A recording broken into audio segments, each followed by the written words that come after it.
Now, if you have time, I definitely recommend fairy tale I towns, agree. endless Guys, look at the color. pizza. Now, from the platform on the this is German side, you can see beautiful. Germany's rivers. Now from Lubec, you can venture up to my Yes, Germany it top is. 25. City has once been destroyed and then it is rebuilt again. Like, Espanol. Now you can find me on Instagram and TikTok. if you're planning to visit Germany like me, I think you should sit tight to the end of this video because we're going to be discovering 25 places to visit when in Germany. Thank you for stopping by on this channel, and please do not forget to hit on the subscribe, and let's get right into this one, guys. What's up, guys? My name is Ryan Shirley, and I want to show you some of my favorite places in the magical country of Germany. So here's my Germany top 25. Magical country. Germany is one of the most beautiful and historical countries in the world. It's a land full of fairy tale I towns, agree. endless castles, and enchanting sceneries. Germany has so much waiting to be explored. Let's start this video off at Germany's highest mountain, the Zugspitze. Now, with a height of 2,962 meters, it's easily one of the most impressive mountains in the country. Zugspitze is located in southern Germany, and the easiest way to get to the top of the mountain is by a cable car. It costs around 60 euros, and it's one of the biggest gondolas I've ever been in. Honestly, an engineering phenomenon and a little scary going. You can already imagine the express being in that thing and taking you up to that height. Like, guys, are you feeling it already? Because I am. But once you reach the top, you can explore the mountain station. I mean, it really blew me away up there. It totally reminded me of an evil villain's lair. One thing that I thought was interesting is you can walk through this tunnel and it'll take you to the Austrian side of Zugspitze. Now, from the platform on the German side, you can see the summit cross. Me and my brother decided we wanted to climb to the top. The snow made it a little sketchy, but we held on tight to the iron wire and climbed a ladder and made it to the cross. I mean, the views were unreal up there. I mean, if you go in the summertime, I'm sure it's not as sketchy to summit this. Now, after Zugspitze, you can take the cable car down to visit the lake Eibsee. Now, it's known as the Maldives of the Alps with its clear water and tree-dotted islands. I mean, the color of the water there is astounding. Now, if you have time, I definitely recommend walking along the lake. Is that real? Beautiful groves of trees and a perfect place to relax on the shoreline and enjoy some Bavarian nature. After, we're going to head over to Wagenbrüche. Now, I have to say, this is one of the most scenic places in all of Germany. I mean, I was just baffled by this place. It's this beautiful little lake nestled in the mountains, and it's full of farm sheds that dot the hillside. Now, the lake is overlooked by the perfectly placed Karwendel Alps. I mean, it reminded me a lot of Alpe d'Huez in the Dolomites. I had such a fun time exploring here. I just walked down a little dirt road to get there. Why not? It was a spectacular place Why not? to enjoy the Bavarian sunset. While we're still in Bavaria, we're going to head over to Berchtesgaden. Now, I have to say, this is one of the most beautiful towns in all of Germany. It's just a 2-hour drive from Munich, and it's nestled in the Bavarian Alps. One of my favorite features of Berchtesgaden is the Watzmann Mountain. It's a uniquely shaped peak that towers over the town. It almost looks like someone took a bite out of it. One thing I love about Berchtesgaden is there's so many beautiful churches to explore. One of my favorites is the church in Ramsau. It's right next to this beautiful stream, and there's this picture-perfect ridge to observe the church from. Another one of my favorites is the Maria Jern Church, which You can imagine that stream in the church. Like, you can actually go here to meditate and have that quiet time with God. Like, I love what I'm seeing. The feel of nature. Like, everything is just nature, and it's giving, guys.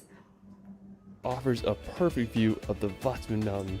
One of the main reasons I wanted to go to Berchtesgaden was to visit Hitler's Eagle's Nest. Now, I'm really fascinated with World War II history, and I had to see this place for myself. Now, the Eagle's Nest was built in 1939 and was given to Hitler for his 50th birthday. Now, to get to the Eagle's Nest, you can take a bus up. When you get to the top, you'll walk through a deep tunnel into the mountain. When I was in there, it was just crazy to think that Hitler walked these same walls. Now, at the end of the tunnel, there's a circular room that leads you into a golden elevator. Even though the Eagle's Nest and the road leading up to it cost nearly 200 million euros to make, adjusted for inflation, Hitler only visited it on 14 documented occasions. This may be because Hitler was afraid of heights and he was also scared of using the elevator. Thankfully, the Eagle's Nest wasn't destroyed in World War II, and today it's a restaurant with panoramic views. And while you're there, you can hike up some walking paths into the Berchtesgaden National Park, enjoying the incredible sights of this historical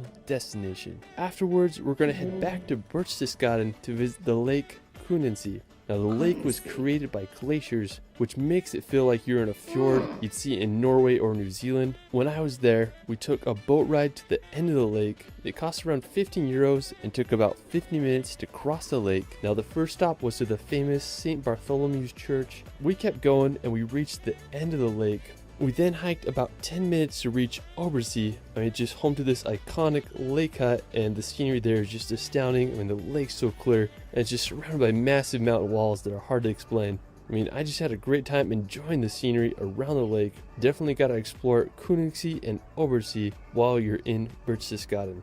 After, we're going to visit the city of Dresden. Now, located in eastern Germany near the Czech Republic border, Dresden is an incredibly beautiful city built upon the Elbe River. It's famous for its Baroque and Rococo architecture. Now, leading up to the 20th century, Dresden was just a remarkably beautiful place. But tragically, during World War II, the city was almost completely destroyed by air raids. The whole city was just turned into rubble. Now, the restoration of the city took decades to complete. Now, today, Dresden is one of Germany's most visited cities and has been nicknamed the Florence of the Elbe.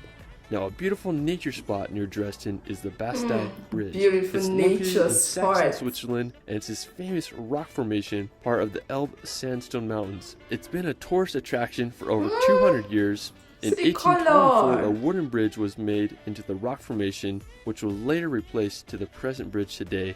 Such a cool spot. Now, afterwards, we're going to visit some of Germany's rivers. Now, Germany is home to some of Europe's most important rivers, and many scenic cities, towns, and castles have been built upon the river shores. Now, one of the most important is the Danube. It originates in the Black Forest and empties in the Black Sea on Romania's coast, making it the second largest river in all Europe. Now, one of my favorite cities on the Danube is Passau. It's located right on the Austrian border, and Passau is nicknamed the City of Three Rivers as it's built upon the confluence of the Danube, Inn, and Ilz rivers. It's just pretty cool how you can see the different colors of the rivers as they merge together. Now, during the Renaissance period, Passau was one of Germany's best sword and bladed weapon manufacturers. It must have been pretty cool to live in Passau back then.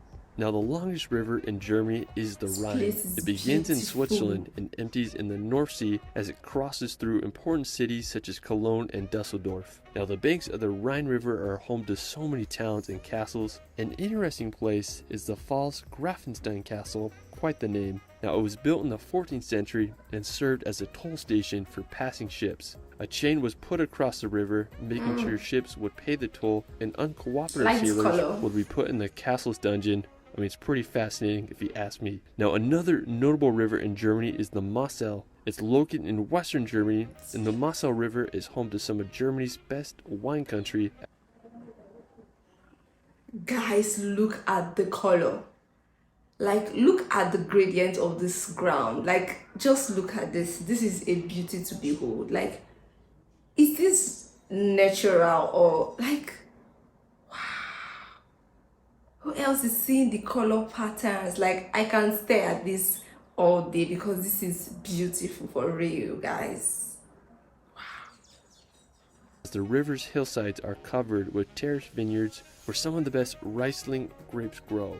One of the most notable places on the river is the Cochem Castle. The original castle was built back in the 1100s, and it made its money by collecting shipping tolls on passing ships down on the river. Sadly, it was destroyed in 1689 by the French, but in 1868, a wealthy businessman from Berlin decided to rebuild the castle ruins. Today, it stands perched on a hill overlooking the beautiful town of Cochem and the Mosel River. Another fairy tale location in Germany is the Hohenzollern Castle.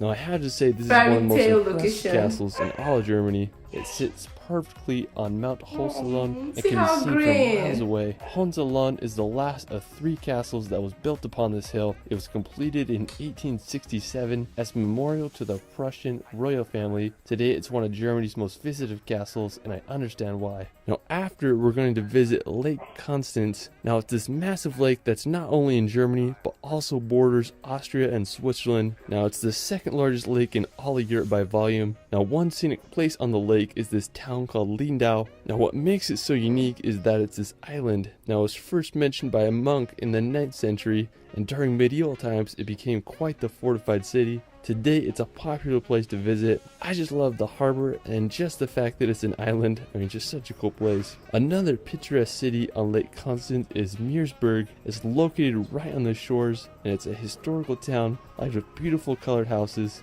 After, we're going to visit the capital city of Berlin. Now today, Berlin is a thriving capital with a population of over 3.6 million people. It's an incredible city with a complicated history. Now Berlin was first documented in the 13th century. During World War II, it was the headquarters of Hitler's Third Reich and became the most heavily bombed city in history. After the war, Berlin was divided into the East and West Berlin. With the end of the Cold War, East and West Berlin were finally reunited in 1990. So one of my favorite spots is the Rothenburg Gate. It's this 18th century neoclassical monument that is Germany's national symbol of unity and peace. You can also check out the Berlin Wall Memorial to see remnants of the historical wall. After Berlin, we're going to head over to Hamburg, located in northern Germany on the Elbe River. Hamburg is the second largest city in Germany after Berlin. Thanks to its access to the North Sea, Hamburg grew as the port city throughout the ages. Today it is Europe's third largest port. I just love all the canals that run through the city. Hamburg is home to 2,500 bridges, making it the city with the highest number of bridges in Europe. It reminds me of modern-day Venice. A really impressive spot in the city is the Speicherstadt. It's the largest warehouse district in the world. Now another beautiful spot in the city is the Auster Lakes. It's a set of 2 artificial lakes that are often full of sailboats during the summertime.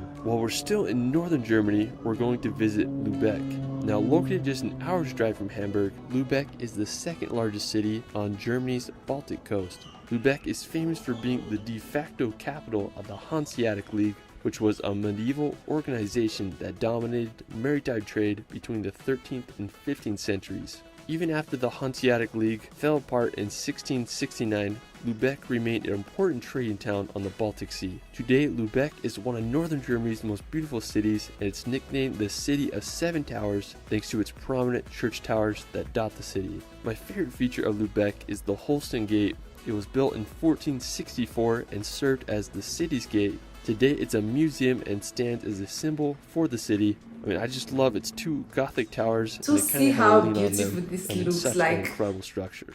Now from Lubec, you can venture up to the Baltic coast. A beautiful area is Broughton. It's home to coastal cliffs and incredible views of the Baltic Sea. There's a walking trail that follows the coast, and it's an ideal spot to explore on a summer day. You can also visit the shores of Schwarbutz. There's a massive beach and pier to walk out on. One of the most beautiful palaces in northern Germany is the Schwerin Castle. It's located about an hour from Hamburg, and the castle is built upon an island in Lake Schwerin. There's been castles on the island since the 10th century, but the majority of the castle you see today was built in the 19th century. The castle is regarded as one of Europe's best examples of romantic architecture and is being nicknamed the Neuschwanstein of the North. Afterwards, we're going to visit Cologne. Now located on the Rhine River in western Germany, this 2,000-year-old city is full of history and beauty. It was established in the 1st century AD thanks to its location as one of Europe's major trade routes. It grew to be one of the largest cities north of the Alps during medieval and Renaissance times. Sadly, during World War II, Cologne was one of the most heavily bombed cities. Thankfully, the city has been rebuilt today. The most popular attraction of the city is the Cologne Cathedral. Its construction began in 1248 AD, and it wasn't completed for nearly 600 years until 1880. I mean, the wait was worth it. I just can't believe the details of this Gothic cathedral. After Cologne, we're going to head over to Frankfurt. Located in West Yeah, I Central think so. Germany, Frankfurt is one of Europe's major financial hubs, and it's home to the European Central Bank. It's full of beautiful skyscrapers and kind of reminds me of American cities. Not Aside from its castles. skyscrapers and financial districts, Frankfurt is a beautiful historical town. One of the most popular places is Rothenburg. It's a beautiful town square lined with colorful timber houses that will get your German vibes going. Afterwards, we're going to This is visit Heidelberg. beautiful. Now, located about an hour's drive from Frankfurt, Heidelberg is a historic city situated on the Neckar River. Heidelberg is probably best known for its university that was founded over 600 years ago, making it Germany's oldest university. I mean, it would be so cool to study there. Now, what I love about the city is its bridges that cross the Neckar River. I mean, Germany knows how to design a beautiful city. Now, while we're still in southwestern Germany, we're going to visit the Black Forest. Now, located right on the border of France, the region is famous for its dense forest, picturesque villages, and is often associated with the Brothers Grimm's fairy tales. Now, one of the most prominent cities in the Black Forest is Freiburg. It's a vibrant university town with some incredible architecture. I mean, I'd love to just road trip through the Black Forest this summer. Now, afterwards, we're going to visit the magical village of Rothenburg. Now, when you go to Rothenburg, you'll feel like you're walking in a fantasy movie. It's one of the most preserved I'm telling medieval you. towns in all of Europe. During the I almost asked if that was animated, and it seemed like Germany have the most castle because most of their buildings are castles, apart from, is it Ferrot that has the warehouse that has more skyscraper, because most of the buildings are just castle, timber house, and it's just beautiful.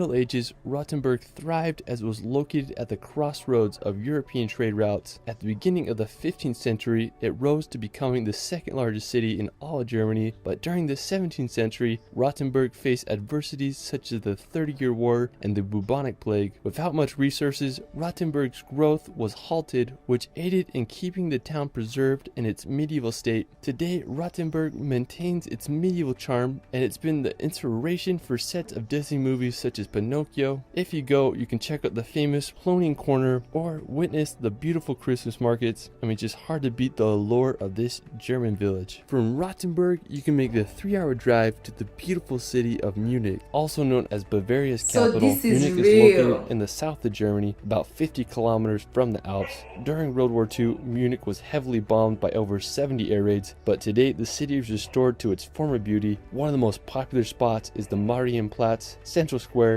You'll find the new town hall with its stunning clock tower and historical figurines. Now, for our final destination, we're going to visit the iconic Neuschwanstein castle. I have to say that it is the most beautiful castle in all Europe. It's what inspired Disney's Whoa. Sleeping Beauty castle. I mean, it's just the perfect place for a princess. Now, the castle is Really? nestled at the very tip of southern Germany. Neuschwanstein Castle is placed perfectly in the mountains with a phenomenal 360 view of the Bavarian Alps and the town below. The construction of the castle began in 1869. During World War II, the SS debated blowing up the castle to prevent it from falling into the enemy's hands, but thankfully it never happened.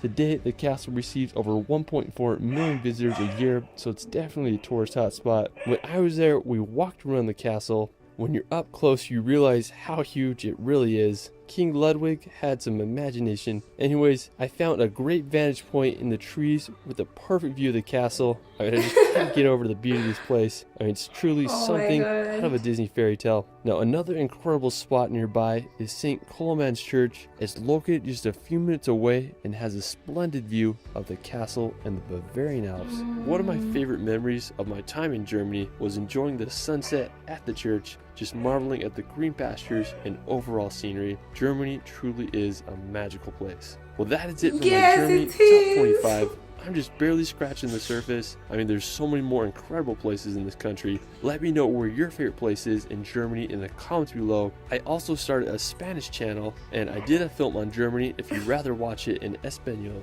Now you can find me on Instagram and TikTok at shirley.films. It's Ryan, and we will see you later. Whoa, the beauty of the place is actually making me so emotional. Like, I can't imagine that a country can have all these beautiful places in it because it's just too magical. I could see that some of what they have, my country have it here, but we are not able to utilize it just the way they've utilized it. And always the highlight for me about Germany is the fact that this city has once been destroyed and then it is rebuilt again. Like, guys, Germany is magical. Like, it's just so inspiring.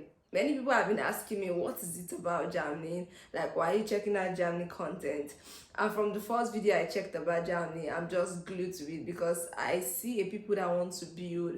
I see people that have positive mind to building, and anything that talks about building something, creating something, I'm 100% in it. And that's why I'm so much interested in Germany, and I want to see and know all of it. And thank you guys so much for watching. Wow, this video really got me to this point, guys.